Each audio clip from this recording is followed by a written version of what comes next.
بلکه خلک نافخو خلک دروژی خونت خراب مزناتی و سیاست جنابوی دیتن کسی که امنی القلم دان برای کاج مسرور بارزانی چیا خبات شورشگیری پیشمرگه و کسی که امنی بو برانبری دیکتاتور و شوونیستا بس دولت مدنی دا جنابوی سیاستوانه که لهاتی و شهرزا و حکیم چیا قیران زور مازن سر هرما کردستان گرک بخوشی و کید بجن درباز بکرد باشترین گروه جی بو هنده کو جنابوی کسی که آشتی خواه و باوری چاره سرگرنا پرسا پرکت آشتیانه هیه کابینانه هی هفتی هایی که کو جنابوی ورگرتی سردان بغدا کرد بو هنده بو بغدا بسلبینت اثبات بکرد کو حبله رو بغدا دو دوست تکن دو وکید بجن دک جراجی مدگو دو جیران تکن تماما وجود توی دا از بجم سیاست جنابی سیاست که گلک سر کفتیم بله که دیار اف نرم بونا بغدا یعنی مدی مثلا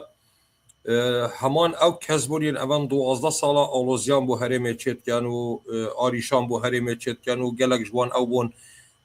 رینت دا کونا برا حولری و بغدای را کفتن چه بن یان پیوندین براینی چه بن همان او کس اف جارب زمانه که گلک نرم آخفتن یعنی هندک بادک که نافبره حولری و بغدای ده هبون گلک آلوز بون مثلا بادک پترول بادک موچه بودجه و زمان وان یعنی گلک هاتا گوهارتن بدیتنات اوه چاره سریه که دمکیه بو در باسکن خونه که یانشی ریکفتنه که بنرتیه بو حتای کاج به جاره بغدا یعنی روزانه گورانکاریت بغدا شد بن یعنی بغدا پایتخت که وقت پایتخت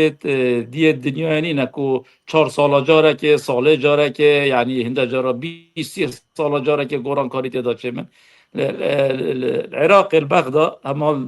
تصریحه که گوتاره که دیتنه که دا گورانکاریت داشته من بغدا جی یعنی هستت کرد کو مثلا روجهلات ناوین تایبت پشتی شر امریکا و اسرائیل گل ایران اوان نزدیکی سونه چل روز شری